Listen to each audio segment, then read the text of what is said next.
ఫిలిప్పీ పత్రిక 4:4 రాయబడిన మాట, ఎల్లప్పుడూ ప్రభువునందు ఆనందించుడి, మరలా చెప్పుదును ఆనందించుడి.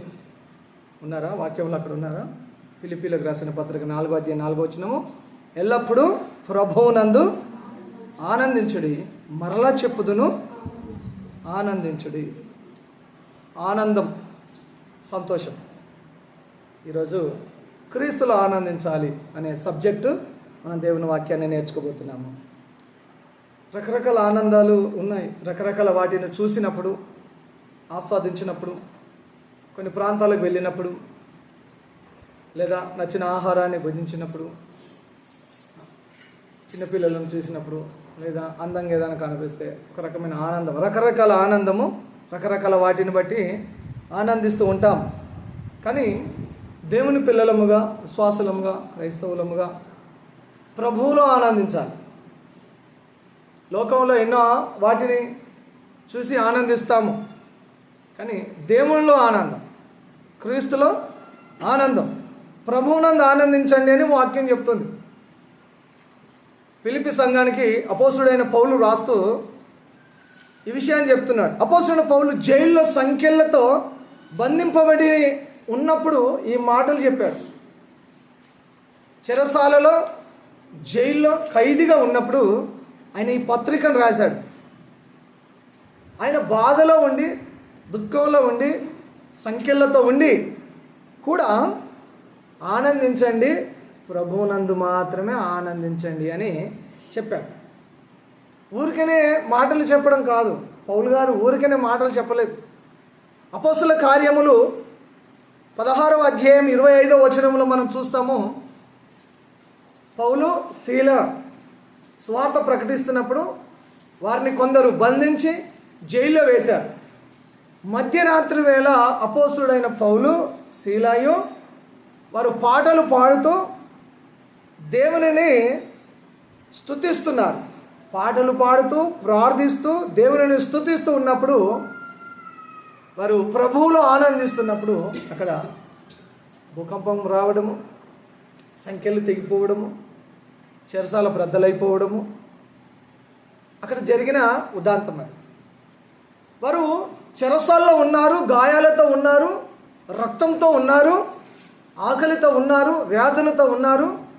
అయినా వారు ప్రభువును స్తుతించడము ఆపలేదు. దేవునిని పాడడము, ప్రార్థించడము ఆపలేదు. చదువుతారా? అపోస్తల కార్యం 10వ అధ్యాయం 25వ వచనం. అయితే మధ్యరాత్రి వేళ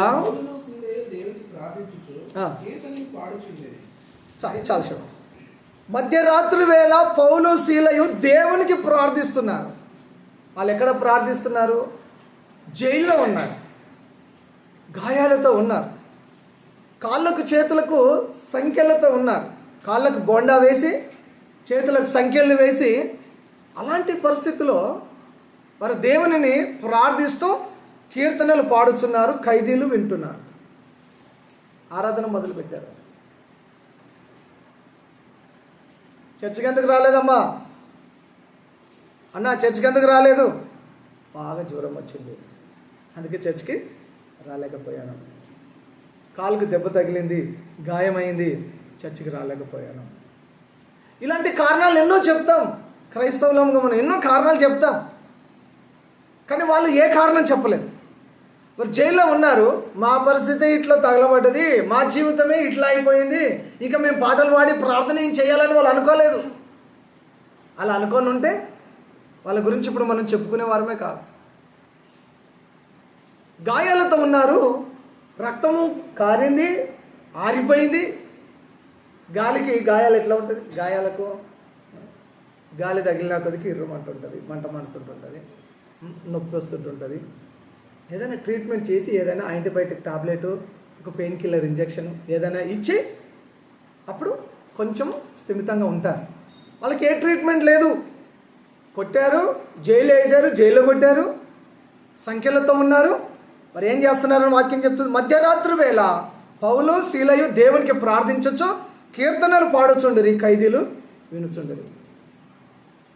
అక్కడ చర్చ అయిపోయింది. చెరసాల్లో ఏమైపోయింది? ఒక చర్చ అయిపోయింది. చర్చి ఒక ఆరాధన స్థలం అయిపోయింది. పౌలు గారు పాటలు పాడి ప్రార్థన చేస్తూ ఉంటుంటే అందరూ ఒక చోట చేరి వింటూ ఉన్నారు. ఖైదీలంతా అందరూ వింటూ ఉన్నారు. అక్కడ ఒక ఆరాధన స్థలం అయిపోయింది, అదొక మందిరంలోకి అయిపోయింది. ఆ టైం అంతా దేవునిని వారి కష్టంలో, వారి బాధలో, వారి దుఃఖంలో, వారి గాయాలలో దేవునిని ప్రార్థించడం మానలేదు, దేవునిని పాడి స్తుతించడం మానలేదు, దేవుడు కార్యం చేయడం కూడా మానలేదు. హల్లెలూయా. నేనే బాధలో ఉన్నాను, బాధలోనే ప్రార్థన చేయాలి. నేనే కష్టంలో ఉన్నాను, ఆ కష్టంలోనే దేవునిని పాడాలి, స్తుతించాలి. వారు అది చేసినప్పుడు అక్కడ భూకంపం కలిగింది, సంఖ్యలు విడిపోయాయి, చెరసాల బ్రద్దలైపోయింది. హల్లెలూయా. పౌలు శీలలు పాడి ప్రార్థించినప్పుడు అద్భుతం జరిగింది. సహోదరి సహోదరుడా, నీ జీవితంలో కూడా గాయం కావచ్చు, అది మనసుకు తగిలిన గాయం కావచ్చు, శరీరానికి తగిలిన గాయం కావచ్చు, అది మానసిక గాయం కావచ్చు, అప్పు అనే ఒక సమస్య కావచ్చు, శోధన అనే ఒక సమస్య కావచ్చు, ఎప్పుడు ఏదో ఒక రకమైన బలహీనత చేత బాధపడుతూ ఉండొచ్చు. కుటుంబ సమస్య కావచ్చు, భార్యాభర్తల మధ్య సమస్య కావచ్చు, తల్లి కుమారుల మధ్య సమస్య కావచ్చు, తండ్రి కుమారుల మధ్య సమస్య కావచ్చు, అది ఏ సమస్యలను కావచ్చు, బిజినెస్లో కావచ్చు, పని దగ్గర కావచ్చు, వ్యాపారంలో కావచ్చు, వ్యవసాయంలో కావచ్చు, కూలి చోట కావచ్చు, ఎక్కడైనా కావచ్చు. నువ్వు ఏ సమస్యతో ఉన్నా ప్రార్థించడము మానకూడదు, దేవుని స్తుతించడము మానకూడదు. ఆ స్తుతిలో నుంచి అద్భుతాలు జరుగుతాయి. హల్లెలూయా. దేవుని వాక్యం చెప్తుంది, అపోస్తలుడైన పౌలు జైల్లో సంఖ్యలతో బంధింపబడి కూడా శ్రమలలో ఆనందించే మార్గాన్ని వివరిస్తూ రాసిన పుస్తకము ఈ ఫిలిప్పీలోకి రాసిన పత్రిక. అదొక అద్భుతమైన పత్రిక, ఫిలిప్పీలోకి రాసిన పత్రిక. పరిస్థితులపై కాకుండా క్రీస్తుపై ఆధారపడడమే నిజమైన ఆనందానికి మూలమని ఈ పత్రిక ద్వారా మనం తెలుసుకుంటాం. ఆనందించండి, మరలా చెప్పుదును ఆనందించండి. రిజాయిస్ ఇన్ ద లార్డ్ అనేది మనకి ఎప్పుడు వస్తుందంటే పరిస్థితులను చూసినప్పుడు కాదు. పరిస్థితులు ఎలా ఉన్నా సరే పరిస్థితుల మీద ఆధారపడకుండా క్రీస్తు మీద పూర్తిగా ఆధారపడడమే మన ఆత్మీయ జీవితానికి నిజమైన ఆనందము. హల్లెలూయా. 2-3 విషయాలు చెప్తాను. మొట్టమొదటిగా మనము స్టార్ట్ చేసాము, ఎల్లప్పుడూ ప్రభువునందు ఆనందించాలి. ఈ మాట మీ మనసులో ఉండనివ్వండి. ఎప్పుడు ప్రభువునందు ఆనందించాలి. కొంతమంది టీవీ ముందు ఉంటే ఆనందంగా ఉంటారు, కొంతమంది ఫోన్ చూస్తూ గంటలు నవ్వుతూ జోకులను వింటూ ఆ కామిక్ అంతా వింటూ నవ్వుతూ ఉంటారు, సంతోషంగా ఉంటుంటారు. ఆ ఫోన్ పక్కన పడేస్తే లేదా టీవీ కట్టేస్తే తర్వాత మళ్ళీ అదే పరిస్థితి, అదే బాధ, అదే ఏదో తాత్కాలికంగా దాని నుంచి ఉపశమనం పొందడానికి టీవో ఫోనో లేదా సినిమా థియేటరో ఆశ్రయిస్తారు.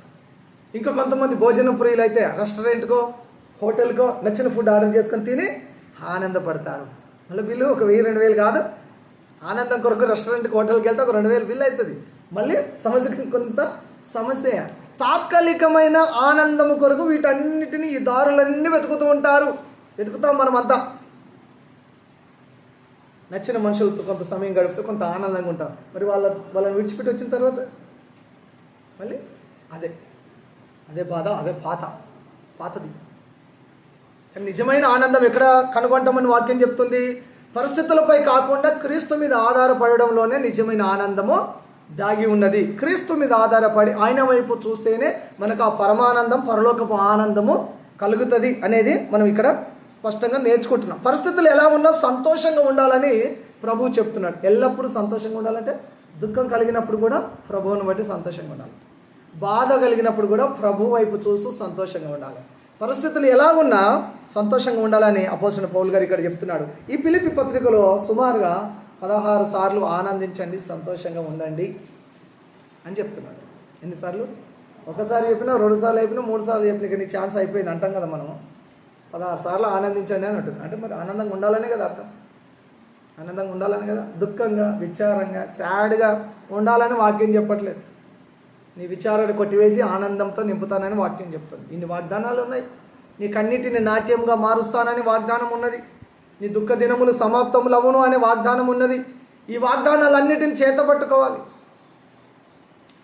పరిస్థితులు ఎలా ఉన్నా దేవునిలో సంతోషంగా ఉండాలి అని ఈ పత్రికలో ఇంచుమించు 16 సార్లు ఆనందించండి, సంతోషంగా ఉండండి అని దేవుని వాక్యం చెప్తాం. ఇక్కడ ఫిలిప్పీ పత్రిక 3వ అధ్యాయం 1వ వచనంలో సేమ్ అదే వాక్యం రాయబడింది. ఒకసారి చూస్తారా? ఫిలిప్పీలకు రాసిన పత్రిక.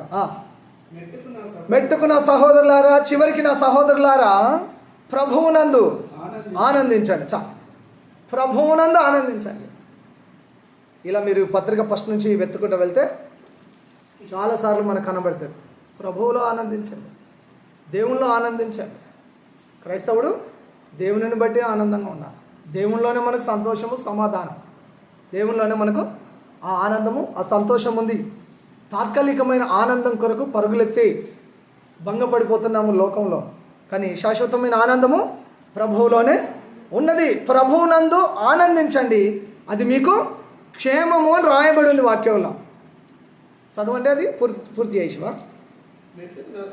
పెట్టుకున్న సహోదరులారా, ప్రభువునందు ఆనందించండి, అదే సంగతులను మీకు రాయట నాకు కష్టమైన పని కాదు, కానీ మీకు అది క్షేమకరం. ఆనందంగా ఉండడం మీకు క్షేమకరం. ఆనందంగా ఉండడం మనకు క్షేమకరం. ఆనందంగా ఉండడం మనకు చెప్పండి క్షేమకరము. హ్యాపీగా నవ్వుతూ ఉండడము క్షేమకరం అంట. నవ్వు 4 విధాలు చేయటం అని ఇదివరకు అనేవాళ్ళు. ఇప్పుడు నవ్వండి బాబు అని డాక్టర్స్ కూడా చెప్తా ఉన్నారు. కొంచెం హ్యాపీగా ఉండండి, కొంచెం నవ్వండి అని చెప్తాం. నవ్వుతే కొంత హార్ట్ బీట్ కొంత ఆరోగ్యవంతంగా, బ్లడ్ ప్రెషర్ కొంత ఈజీగా అవుతుంది. హృదయంలో ఇంత బాధ పెట్టుకొని, ఇంత విచారం పెట్టుకుంటే హార్ట్ బీట్ తలకిందులు అయిపోతాయి, గుండె సమస్యలు వస్తాయి, ఇంకా రకరకాల సమస్యలు వస్తాయి, తలకు సమస్య వస్తుంది. అందుకని వాక్యం చెప్తుంది ఆనందించండి. మరలా చెప్పుదును, ఆనందించండి. మీరు ఆనందంగా ఉంటే అది మీకు క్షేమం అని వాక్యం చెప్తాం. ఆనందంగా ఉంటే క్షేమం అని వాక్యం చెప్తాం. అట్లా అని చెప్పి ఎక్కడ నవ్వాలో అక్కడే నవ్వాలి, ఎక్కడ పడితే అక్కడ కూడా నవ్వకూడదు. ఆనందంగా ఉండండి అని వాక్యం చెప్తుందంటే ఏడ్చే వాళ్ళ దగ్గరికి వెళ్ళి కూడా మనం నవ్వుతే అది సమయము, సందర్భము బట్టి. ఎక్కడ పడితే అక్కడ నవ్వాలి అంటే చావు దగ్గరికి వెళ్ళిపోయి నవ్వకూడదు. చావుకు ఏడుపే అందం. చావు దగ్గర ఏడుపు అందం, పెళ్లి దగ్గర, ఫంక్షన్ దగ్గర నవ్వు అందం. పెళ్ళిలో ఏమందం? అందరు నవ్వుతే బాగుంటుంది. పెళ్లి జరుగుతుంది, పెద్ద ఫంక్షన్ జరుగుతుంది, అందరు హ్యాపీగా ఉన్నారు. ఎవరో ఒకరు బాధతో, దుఃఖంతో ఉన్నారనుకోండి, అర్థం ఎట్లా ఉంటుంది? నా పెళ్ళి జరిగింది, తెల్లారి పొద్దునే ఒక ఆవిడ ఏడుస్తుంది. మా ఇంటికి వచ్చిన చుట్టం ఆమె ఏడుస్తుంది. అరే బాబు, నిన్నే పెళ్ళి అయింది, ఈరోజు అందరు హ్యాపీగా సంతోషంగా ఉన్నారు, ఎందుకు ఏడుస్తున్నావు? నాకు ఏడుపు అంటే నచ్చదు, మీకు తెలుసు అనుకోండి. నీకు ఏడుపు అంటే నచ్చదు. ఆమె ఏడ్చేటప్పుడు అర్జెంట్గా ఇక్కడికి వచ్చి పంపించేసేయండి అని చెప్పేసిన.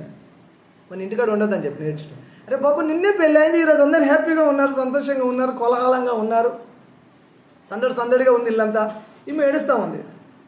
ఎందుకు ఏడుస్తుంది తర్వాత అడిగాను. ఎప్పుడో చనిపోయిన వాళ్ళు ఆయన గుర్తుకొచ్చి ఏడుస్తున్నారు.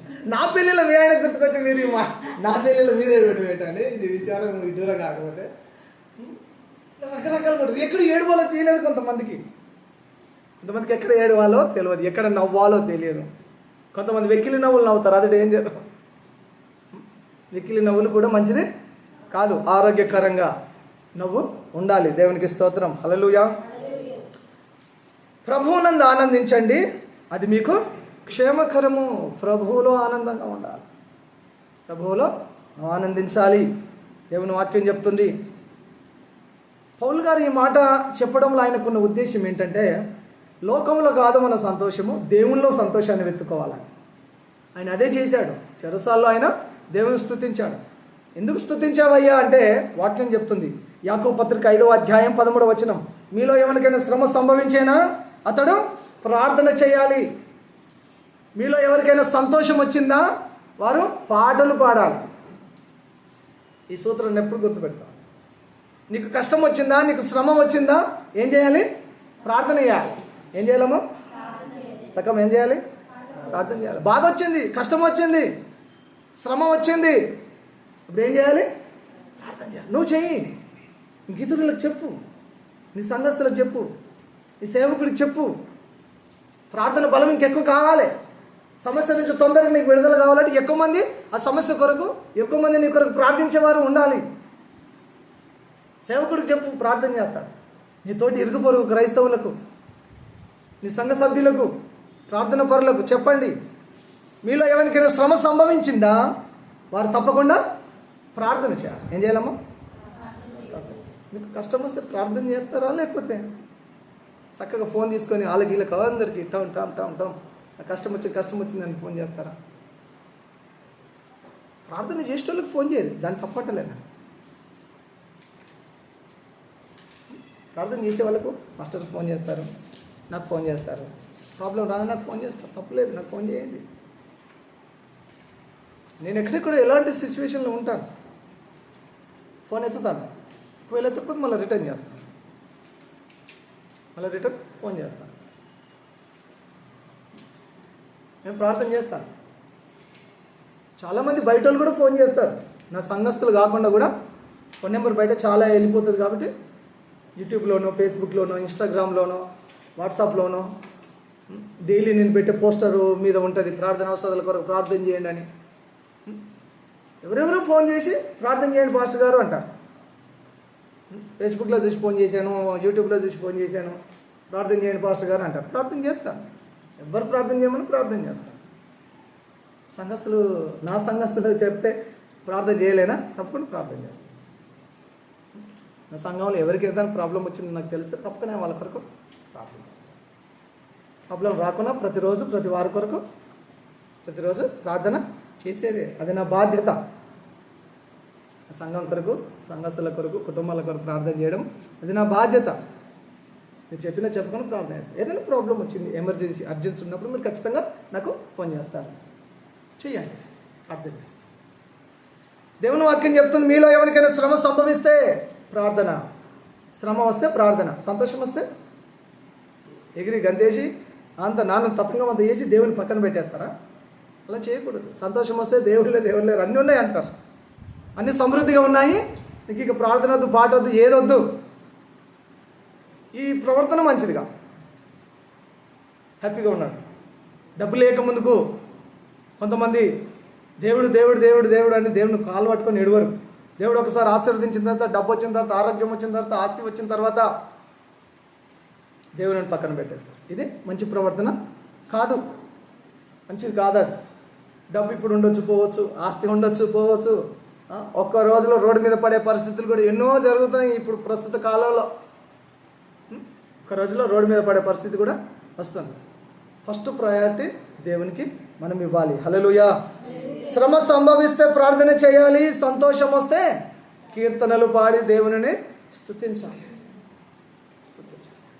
కష్టం వచ్చినా నష్టం వచ్చినా నేను దేవుని పాడి స్తుతిస్తూ ఉంటాను, దేవునికి అప్పచెప్తాను. కష్టం వచ్చినా నష్టం వచ్చినా దేవుని పాడి స్తుతించి దేవునికి అప్పచెప్తాం. దేవునిని మనం పాడి స్తుతిస్తేనే మనకు ఆ సమస్య మీద పట్టు వస్తుంది, ఆ సమస్య మీద మనకు జయం వస్తుంది, దేవుని కాపుదల కూడా మనకు వస్తుంది. దేవునికి స్తోత్రం. హల్లెలూయా. మత్తయి సువార్త 5వ అధ్యాయం 12వ వచనంలో యేసయ్య చెప్పాడు, సంతోషించి ఆనందించండి, పరలోకమందు మీ ఫలము అధికమవుతుంది. ఈ లోకంలో నీకు శ్రమ కలిగినప్పుడు, బాధ కలిగినప్పుడు, అన్యాయంగా నువ్వు దూషణ పాలైనప్పుడు, అన్యాయంగా నువ్వు నిందింపబడినప్పుడు, అన్యాయంగా నువ్వు దెబ్బలు తినినప్పుడు, అన్యాయంగా నువ్వు కొట్టబడినప్పుడు, అన్యాయంగా నువ్వు నానా మాటలు పడ్డప్పుడు, అన్యాయంగా నువ్వు అవమానింపబడ్డప్పుడు సంతోషించి ఆనందించండి, పరలోకంలో మీ ఫలము అధికమవుతుంది అని చెప్పాడు యేసయ్య. అలాంటి శ్రమలను దేవునికి అనుమతించాడు.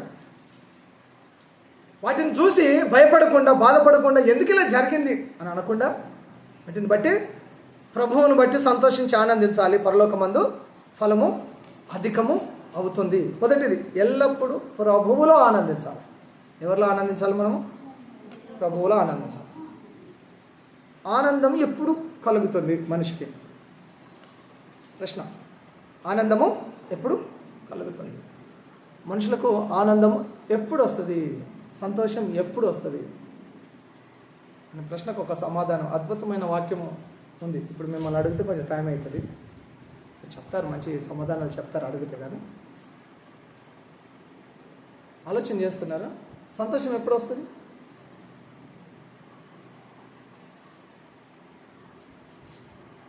అసలు మీకు సంతోషమే లేదా? అసలు మీకు ఆనందమే లేదా? అసలు హ్యాపీనెస్ లేదా మీ ఇంట్లో, మీ జీవితంలో, మీ కుటుంబంలో? అసలు నవ్వే లేదా మొహంలో? నవ్వు లేదా? ఫోటో స్టూడియో అంటాడు, smile madam, smile. Photo studio, smile madam, smile. Smile sir, smile అంట, స్మైల్ అంటుంటే నచ్చినా నచ్చకుండా నవ్వు వచ్చినా లేకున్నా అప్పుడు అంటాం. అది కాదు హ్యాపీనెస్. హృదయంలో నుండి కడుపులో నుండి హ్యాపీనెస్ ఉన్నది. ఎప్పుడు వస్తుంది? మీకు ఇష్టమైన మటన్ కర్రీ తింటే వస్తుందా? చికెన్ బిర్యానీ, మటన్ బిర్యానీ తింటే వస్తుందా? నచ్చిన మంచి డ్రెస్ వేసుకుంటే హ్యాపీనెస్ వస్తుందా? ఎలా వస్తుంది మీకు? ఊరు ప్రయాణాలు, షాపింగ్ చేస్తే హ్యాపీనెస్ వస్తుందా? సంతోషం వస్తుందా? ఎప్పుడు వస్తుంది మీకు సంతోషం? సకమ్మ ఎప్పుడు వస్తుంది? మనవరాలు చూసినప్పుడు, ఎత్తుకొని ముద్దాడినప్పుడు సంతోషం. మనమడు పుడితే సంతోషం. అది ఒక హ్యాపీనెస్సే. ఎప్పుడు వస్తుందని అడుగుతున్నాను. ఇట్లాంటి సందర్భాలలో రాదా? వస్తుంది కదా. తాత్కాలికమైన సరే, కొద్దిసేపు అయినా సరే హ్యాపీగా అయితే ఉంటారా? ఆ టైంలో ఉంటారు కదా. ఇప్పుడు ఇంటికి వెళ్ళే వరకు మీ ఆయన చర్చికి రాలేదు, ఇక్కడికి ఇంత పెద్ద jumbo pack mutton biryani, chicken biryani పట్టుకొని వచ్చారు. మీరు పిల్లలందరూ హ్యాపీగా సంతోషపడతారు కదా. యోమా మీద ఎంత ప్రేమ. నీకు చెప్పక చేయక ఒక మంచి 5,000 చీర తీసుకొచ్చాడు అనుకో, నేను అయిపోతా, హ్యాపీ అయిపోతారా? అయిపోరా? ఎక్కడో తేడా నాకు లేదు కానీ అంటున్నాను, నేనైతే తేను. నాకు చెప్తున్నా, అంటే నా ఆర్థిక పరిస్థితి అంత లేదు కాబట్టి నేను 5,000 పెట్టి తేను. ఆయన తెచ్చి ఉంటాడు, తెస్తారు. సర్ప్రైజ్ గిఫ్ట్ లేదని ఇచ్చినప్పుడు మీరు హ్యాపీ అయిపోతుంటుంటారు. సంతోషం ఎప్పుడు కలుగుతుంది? ఎలా కలుగుతుంది? బైబుల్ నుంచి ఒక చక్కటి సమాధానాన్ని మీకు ఇస్తాను. ఇవన్నీ లోకంలో మీకు తాత్కాలికంగా, టెంపరీగా మీకు కొంచెం హ్యాపీ చేసే సంఘటనలు నేను గుర్తు చేశాను. ఒకవేళ మిమ్మల్ని అడిగితే మీరు ఇట్లాంటివి చెప్తుంటారు. ఒక 10 నిమిషాలు టైం ఇస్తే మీరు చెప్తూ ఉంటారు. ఒక్కొక్క లోపనై మీరు ఈ విషయాలని చెప్తుంటారు. అవే నేను చెప్పాను. బైబిల్లో చక్కటి మాట ఉంది. మనకు సంతోషం ఎప్పుడు కలుగుతుంది లేదా ఆనందం ఎప్పుడు వస్తుంది? కీర్తన 126వ కీర్తన మొదటి నుండి చదువుదామా? తెరవండి, త్వరగా తెరవండి. ఒకరు కీర్తనలు 126 మొదటి నుండి.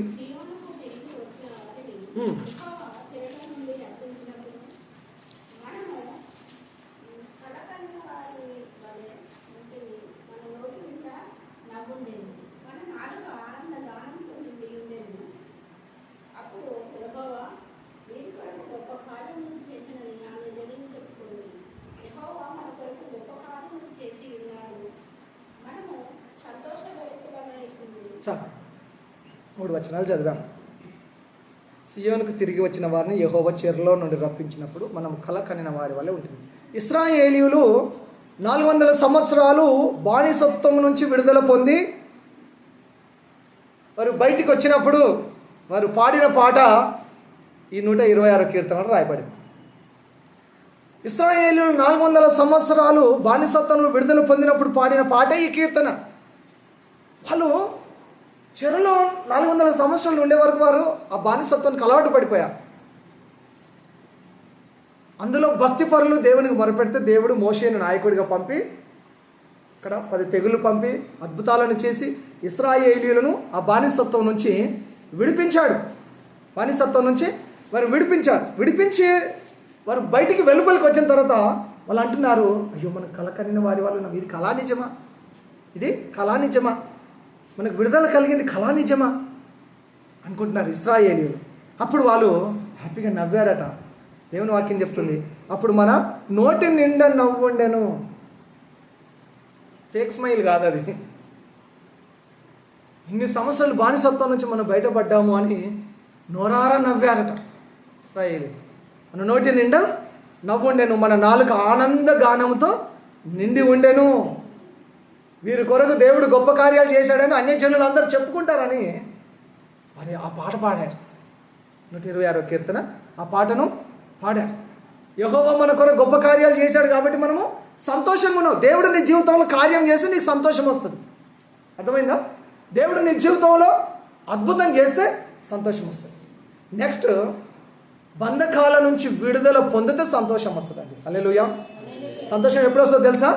బంధకాల నుంచి విడుదల పొందినప్పుడు సంతోషము వస్తుంది. ఇశ్రాయేలీయులు 400 సంవత్సరాలు బానిసత్వం నుంచి బంధకాల నుంచి విడుదల పొందినప్పుడు వారి జీవితంలో నవ్వు కలిగింది. దేవుడు వారి జీవితంలో గొప్ప కార్యం చేశాడు కాబట్టి వారికి సంతోషము కలిగింది.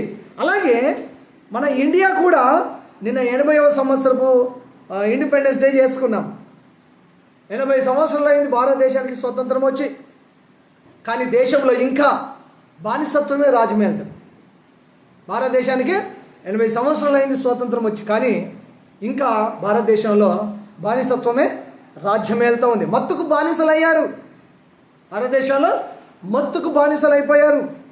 మానభంగాలు, రేపులు, హత్యలు ఎక్కడ చూసిన ఇవే. న్యూస్ పేపర్లో, టీవీలో, సోషల్ మీడియాలో ఎక్కడ చూసినా ఇదే. ఇంకెక్కడ వచ్చింది స్వాతంత్రము? స్వాతంత్రం వచ్చిందని జెండా ఎగరేస్తున్నాము. ఒక గంట సేపే దేశభక్తిని ప్రదర్శిస్తుంది ఇండియా. ఇలా పోక్సో కేసులు వస్తున్నాయి. మైనర్లను కిడ్నాప్ చేసినా, లేదా ప్రేమించి అని చెప్పినా, ఇంకేదైనా చేసినా, ఇంకా రేపు లేవని చేసినా కేసులు పెడుతున్నారు. అటు వెళ్తారు, ఇటు వస్తున్నారు.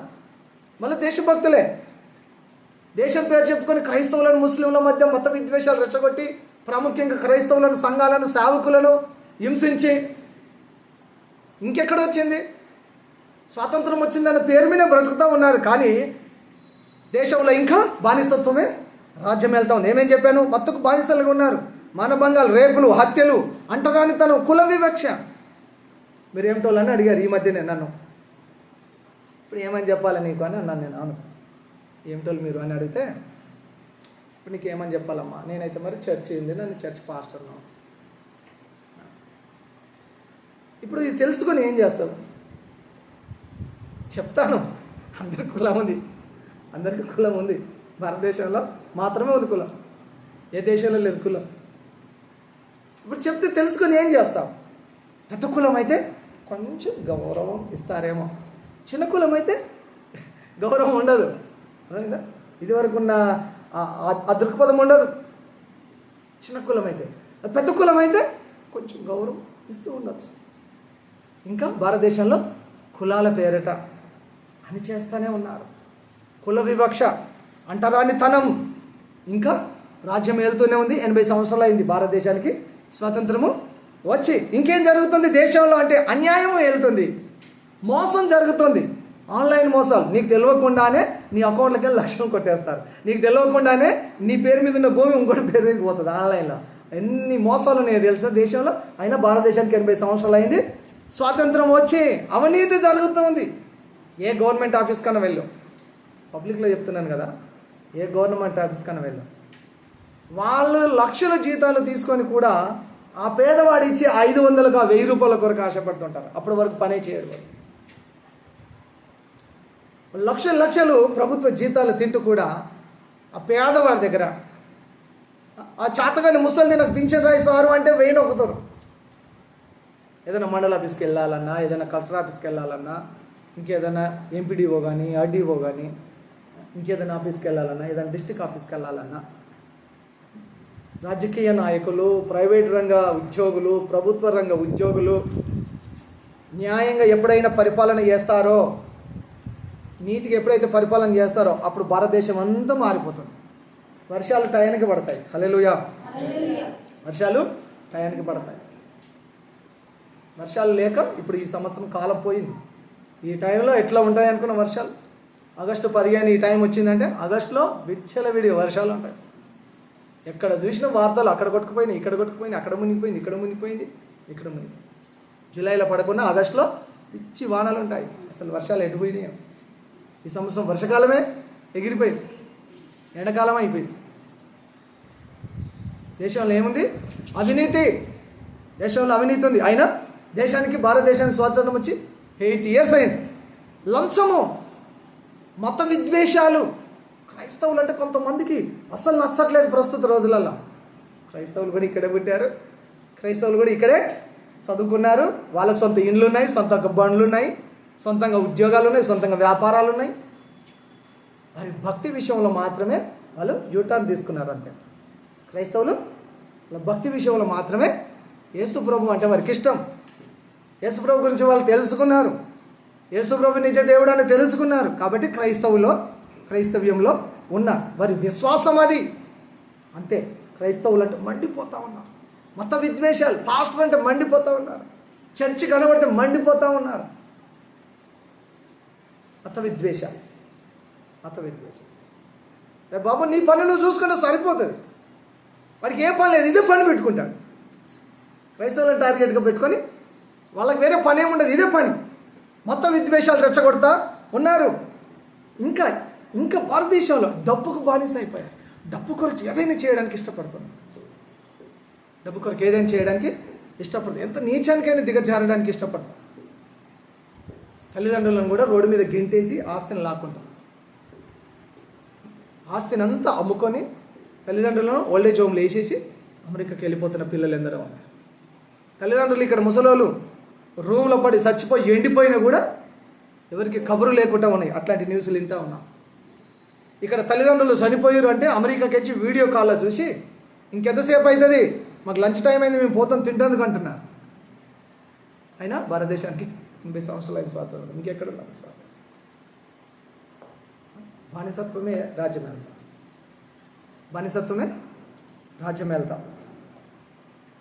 చాలా ప్రమాదకారి ఈ రోజులలో.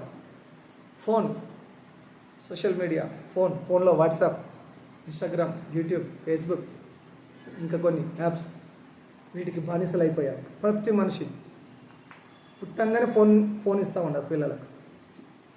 తల్లి ఫోన్ ఇచ్చేసి గిన్నెలు తోముకుంటా వంట చేసుకుంటూ ఉంటారు. పుట్టంగానే పిల్లలకు ఫోన్ ఇచ్చేస్తారు, స్మార్ట్ ఫోన్ ఇస్తారు.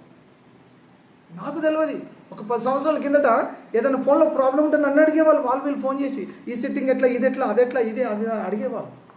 నేను అనుకుంటుంటే అప్పుడు నేను చాలా అప్డేట్గా ఉన్నా, ఫోన్లో అన్ని విషయాలు నాకు తెలుసు. ఒక చిన్నప్పటి ఒక రిపేర్ టైప్ అయిపోయిన అన్ని సెట్టింగ్స్ నాకు తెలుసు అని అనుకుంటాడు ఒక 10 సంవత్సరాల కిందట. ఇప్పుడు చిన్నపిల్లలకి ఎక్కువ తెలుసు, నాకు తెలియదు. ఫోన్లో నాకు తెలియదు, పిల్లలకి ఎక్కువ తెలుసు. అంత అప్డేట్ అయిపోయారు, అంత స్పీడ్ అయిపోయారు, దానికి అంత బానిస అయిపోయారు. ఫోన్, సోషల్ మీడియాకు బానిస అయిపోయారు. 10 చెప్పాను ఇప్పుడు, 10 చెప్పాను. భారతదేశానికి 80 సంవత్సరాలు అయింది స్వతంత్రం. ఇంకా చెప్పాలంటే ఇంకా చాలా ఉన్నాయి. నేను ఒక పబ్లిక్ సువార్తలో చెప్పిన, పబ్లిక్ సువార్త ర్యాలీలో చెప్పాను. అప్పుడు 60 సంవత్సరాలు 65 సంవత్సరాలు నేను చెప్పినప్పుడు, 65 70 సంవత్సరాలు, ఒక 10 సంవత్సరాల కిందట 70 సంవత్సరాలు 65 సంవత్సరాలు భారతదేశం స్వాతంత్రం వచ్చి, కానీ ఇంకా మనిషికి మొత్తం నుంచి స్వాతంత్రం రాలేదు, బీడి నుంచి స్వాతంత్రం రాలేదు, పాప నుంచి స్వాతంత్రం రాలేదు అని గట్టిగా అరిచి చెప్పిన. ఇప్పుడు అవకాశాలు లేవు కాబట్టి ఇప్పుడు ఎక్కువ స్వార్థ పబ్లిక్ చేయలేకపోతున్నాం. ఇప్పుడు కూడా ధైర్యం కలిగిన వాళ్ళు పెద్ద టీం వేసుకొని చెప్తున్నారు, వాళ్ళ కనబడుతున్నారు. వాళ్ళు వయసులో ఉన్నారు, దేనిని ఎదిరించడానికి ఉన్నారు. ఇప్పుడు మాకు బాధ్యతలు వచ్చాయి, సంఘం ఉంది, కుటుంబం ఉంది, ఇది ఉంది, అది ఉంది, ఆచితూచి అడుగులు వేయాలన్నట్టుగా మా ఏజ్కి, మా వయసుకు, మా ఎక్స్పీరియన్స్కు మేము స్లో అయిపోయాం. మా ఏజ్లో నేను 18 ఇయర్స్ 20 ఇయర్స్ ఉన్నప్పుడు గర్జించేవాడిని. ఇప్పుడు కూడా పబ్లిక్లో నాకు ఏదైనా వస్తే సువార్త చెప్పడానికి వెనకాడు, ఛాన్స్ వచ్చిందంటే విడిచిపెట్టాం, ఖచ్చితంగా సువార్తను ప్రకటిస్తాం. మొన్న ఒక జ్ఞాపకార్థ కూడికలో చెప్పాను, సువార్త చెప్పాను, అందరు అన్యులు సువార్త చెప్పాను. మాకున్న అవకాశాలు దేవుని వాక్యం చెప్తుంది, క్రీస్తు మనల్ని స్వతంత్రులుగా చేయాలి. బ్రిటిష్ వాళ్ళు మనకు దేశాన్ని ఇచ్చిపెట్టి వెళ్ళిపోయారు. ఆ స్వాతంత్రం ఓకే, 1947 ఆగస్టు 15 స్వాతంత్రం వచ్చింది, ఇది ఓకే. కానీ నేను చెప్పిన ఈ లిస్టు మొత్తం నుండి బానిస, మానభంగాలు, రేపు, హత్యల నుంచి ఆ బానిసత్వం నుంచి విడుదల కావాలి, అంటరానితనం, కుల వివక్ష నుంచి విడుదల కావాలి, స్వాతంత్రం రావాలి. అన్యాయం, మోసము, అవినీతి, లంచము, మత విద్వేషాలు, డబ్బుకు బానిస, ఫోన్కు బానిస, ఈ సోషల్ మీడియా బానిసత్వం నుంచి ప్రజలకు విడుదల కావాలంటే క్రీస్తు మాత్రమే స్వతంత్రులుగా చేస్తాడు. హల్లెలూయా. గలతీ పత్రిక 5వ అధ్యాయం 1వ వచనం, ఈ స్వాతంత్రం అనుగ్రహించి క్రీస్తు మనల్ని స్వతంత్రులుగా చేసి ఉన్నాడు. యోహాను సువార్త 8వ అధ్యాయం 36వ వచనం ప్రకారంగా కుమారుడు మిమ్మల్ని స్వతంత్రులుగా చేస్తేనే మనకు స్వాతంత్రము వస్తుంది. ఆ కుమారుడు యేసు ప్రభు. సత్యం మనల్ని స్వతంత్రులుగా చేస్తుంది, ఆ సత్యమే యేసు ప్రభు. యేసు ప్రభు మనల్ని స్వతంత్రులుగా చేస్తాడు. యేసయ్య నిన్ను స్వతంత్రులుగా చేస్తే మరలా దాస్యం అనే కాడి కిందికి మనం వెళ్ళకూడదట. యేసయ్య మనల్ని స్వతంత్రులుగా చేశాడు, మరలా ఆ పాపం అనే కాడి కిందకి వెళ్ళొద్దు, ఆ త్రాగుడు అనే కాడి కిందకి వెళ్ళొద్దు, ఆ స్మోకింగ్ అనే కాడి కిందకి వెళ్ళకూడదు, అక్రమ సంబంధాలు అనే కాడి కిందకి వెళ్ళకూడదు, పేకాట అనే కాడి కిందకి వెళ్ళకూడదు. వాటి నుంచి విడుదల పొందాలి, క్రీస్తు కాడిని ఎత్తుకోవాలి. హల్లెలూయా. సాతాను కాడిని విడిచిపెట్టి క్రీస్తు కాడి కిందకి రావాలి. యేసయ్య చెప్పాడు, నా కాడి భారమైనది కాదు, నా కాడి సులువైనది. నా ఆజ్ఞలు భారమైనవి కావు, అవి ఈజీ, సులువైనవే. నా ఆజ్ఞలను పాటిస్తే మీకు క్షేమం, నా ఆజ్ఞలను పాటిస్తే మీకు ఆనందం. నా కాడిని ఎత్తుకొని మీరు వెంబడించండి, మీకు అది ఆనందము, అది ఆనందం. పాపపు కాడి కింద ఉన్నంత కాలము దుఃఖము, నరకమే. యేసయ్య కాడి కిందికి రావాలి. యేసయ్య వాక్యం చెప్తుంది, క్రీస్తు కాడిని ఎత్తుకోమని వాక్యం చెప్తుంది. ఆయన కాడిని ఎత్తుకొని మనం వెళ్ళాలి. ఎవరి కాలమున ఆయన కాడి మోయట నరునికి మేలు. మనకు మేలు కలగాలి, మనకు ఆనందం కలగాలంటే యేసయ్య కాడి ఎత్తుకోవాలి, ఆయన వాక్యాన్ని ఎత్తుకొని వెళ్ళాలి, ప్రార్థనను ఎత్తుకొని వెళ్ళాలి. ఆత్మీయతను, పరిశుద్ధతను మనం కలిగి ముందుకు సాగితేనే మన ఆత్మీయ జీవితంలో సంతోషము, ఆనందము కలుగుతుంది. ఆయన వాక్యాలను ఆయన ఆజ్ఞలను మనం పాటించే వారంగా ఉన్నప్పుడే మనకు నిజమైన ఆనందము, సంతోషము కలుగుతుంది. క్రీస్తునందున్న వారికి శిక్ష లేదండి. రోమీయులకు రాసిన పత్రిక 8:1 క్రీస్తునందున్న వారికి ఏ శిక్ష విధే లేదు. యేసయ్య మనల్ని సెట్ ఫ్రీ చేశాడు, మనల్ని స్వతంత్రులుగా చేశాడు. ఆనందం ఎప్పుడు వస్తుంది తెలుసా? బానిసత్వం నుంచి విడుదల పొందితే స్వాతంత్రం వస్తుంది. ఆనందం ఎప్పుడు వస్తుందో తెలుసా? దేవుడు నీ జీవితంలో గొప్ప కార్యం చేస్తే స్వాతంత్రము, బానిసత్వం నుంచి విడుదల వస్తుంది, ఆనందము కలుగుతుంది. నిజమైన ఆనందము ఆ బంధకాల నుంచి విడుదల పొందుతాను. నిన్ను బంధించింది ఏంటి? దేంతో నువ్వు బంధించబడి ఉన్నావు? నువ్వు ప్రశ్నించుకో, నీ జీవితంలో ఆలోచించేయి. దేనికి బానిసయ్యావు? దేనికి బానిసయ్యావు? నీ కట్లు తెంపబడాలంటే యేసయ్య దగ్గర రావాలి. సాతాను కట్టేసిన కట్ల నుంచి విడుదల పొందాలంటే యేసయ్య దగ్గర రావాలి. సాతాను కాడి విరగొట్టబడాలంటే క్రీస్తు కాడిని మనము ఎత్తుకోవాలి.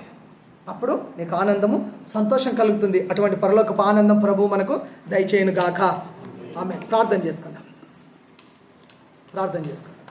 ఒక నిమిషం అందరం తలల వంచి కళ్ళు మూసుకొని అడుగుదామా? ప్రార్థనలో దేవుని అడుగుదాం. అయ్యా, నాకు ఆ పరలోకపు ఆనందం కావాలి ప్రభువా, ఆ పరలోకపు సంతోషం కావాలి. తాత్కాలికమైన సంతోషం కాదు, ఆనందం కాదు. ప్రభువునందు ఆనందించే అనుభవం నాకు దయచేయండి. అది మాకు క్షేమం అంటున్నావు. ఇశ్రాయేలీయులు 400 సంవత్సరాలు బానిసత్వం నుంచి విడుదల పొందిన తర్వాత వారు పాడిన పాట మా నోటి నిండా నవ్వుండెను, మా నాలుగు ఆనందగానం చేసెను.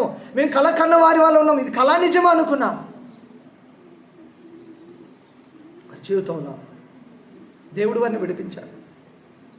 భారతదేశానికి కూడా 80 సంవత్సరాలు అయింది స్వాతంత్రం వచ్చి. అనేకమైన వాటికి బానిసలుగా ఉంటున్నారు. ఒక క్రైస్తవుడిగా, ఒక విశ్వాసిగా, సహోదరి సహోదరుడా, నిన్ను బంధించింది ఏంటి? సాతాను నిన్ను కట్టేసిన కట్టు ఏంటి? ఉదయకాల వేళలో యేసయ్య చెప్తున్నాడు, నీ కట్లను నేను తెంపుతాను, నీ బంధకాల నుంచి నేను విడిపిస్తాను, నీ సంఖ్యలను తెంపివేస్తాను, సాతాను కాడి విరగొడతాను, నా కాడి ఎత్తుకుంటావా అంటున్నాడు. నా ఆజ్ఞలను పాటిస్తావా అని అడుగుతున్నాడు ప్రభు. నా ఎద్దుకు వస్తావా అని అడుగుతున్నాడు ప్రభు. అడుగుదాం, అందరం అడుగుదాం. ప్రభువా, ఈ వాక్యాన్ని నా హృదయంలో ఫలింపచేయండి. యేసయ్య, ఈ వాక్యాన్ని నా హృదయంలో ఫలింపచేయండి. ఈ వాక్యం మా అందరి హృదయాలలో ఫలింపచేయండి. నిజమైన ఆనందం మాకు కావాలయ్యా. శ్రమ వచ్చిన, బాధ వచ్చిన, కష్టం వచ్చిన క్రీస్తునందు మేము ఆనందించే కృప దయచేయండి. బానిసత్వం నుంచి విడుదల పొంది ఆనందం పొందడానికి సహాయం చేయండి. మహిమగల దేవ